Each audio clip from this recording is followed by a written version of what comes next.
গেছে রেল প্রকল্পের 14,000 কোটি টাকার কাজ। আওয়ামী সরকারের আমলে শুরু হওয়া 6টি প্রকল্পের ভবিষ্যৎ নিয়ে প্রশ্ন দেখা দিয়েছে। এসব প্রকল্পের কোনোটির মেয়াদ ফুরালেও এখনও চলছে সম্ভাব্যতা যাচাই।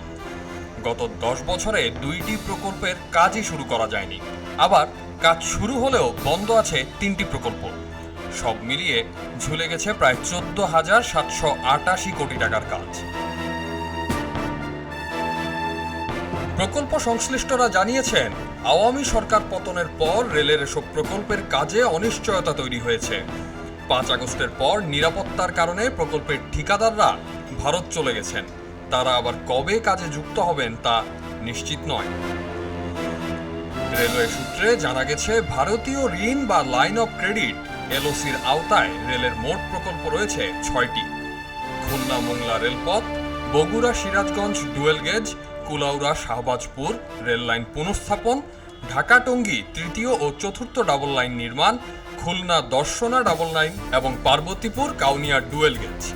এর মধ্যে খুলনা মোংলা রেলপথের কাজ শেষ হয়েছে, তাও কয়েক দফা সময় বাড়িয়ে।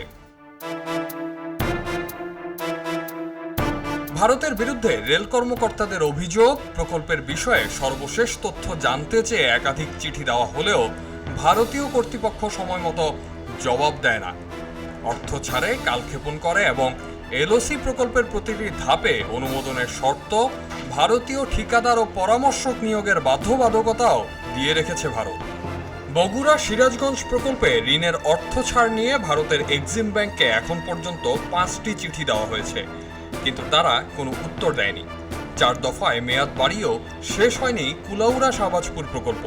এরই মধ্যে 5ম দফা মেয়াদ বৃদ্ধির প্রক্রিয়া চলমান। 10 বছরেরও বেশি সময় ধরে চলা ঢাকা টঙ্গী 3য় ও 4র্থ ডাবল লাইন প্রকল্পের অগ্রগতি হয়েছে মাত্র 36%। খুলনা দর্শনা ডাবল লাইন প্রকল্পে এখনও ঠিকাদারি নিয়োগ হয়নি। 2018 সালে অনুমোদন পাওয়া পার্বতীপুর কাউনিয়া ডুয়েল গেজ রূপান্তর প্রকল্পের মেয়াদ শেষ হয়েছে 2023 সালে, কিন্তু এই প্রকল্পের সম্ভাব্যতাই এখনো যাচাই শেষ হয়নি।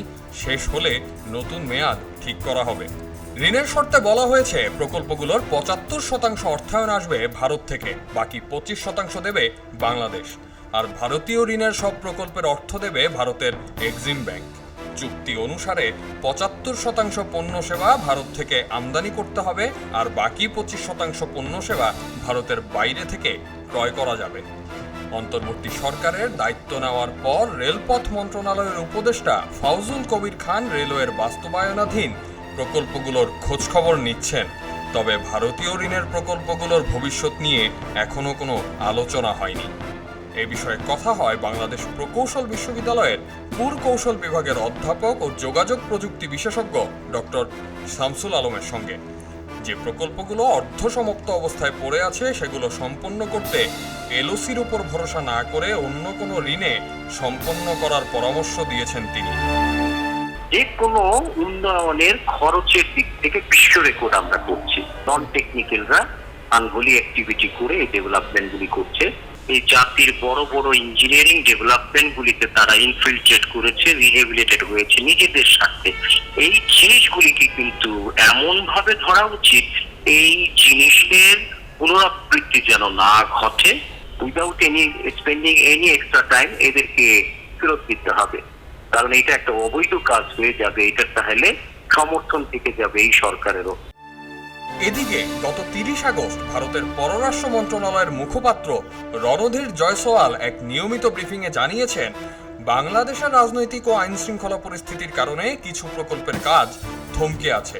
পরিস্থিতি স্থিতিশীল হলে তারা অন্তর্বর্তী সরকারের সঙ্গে পরামর্শক্রমে এলওসি প্রকল্পের কাজ শুরু করবে।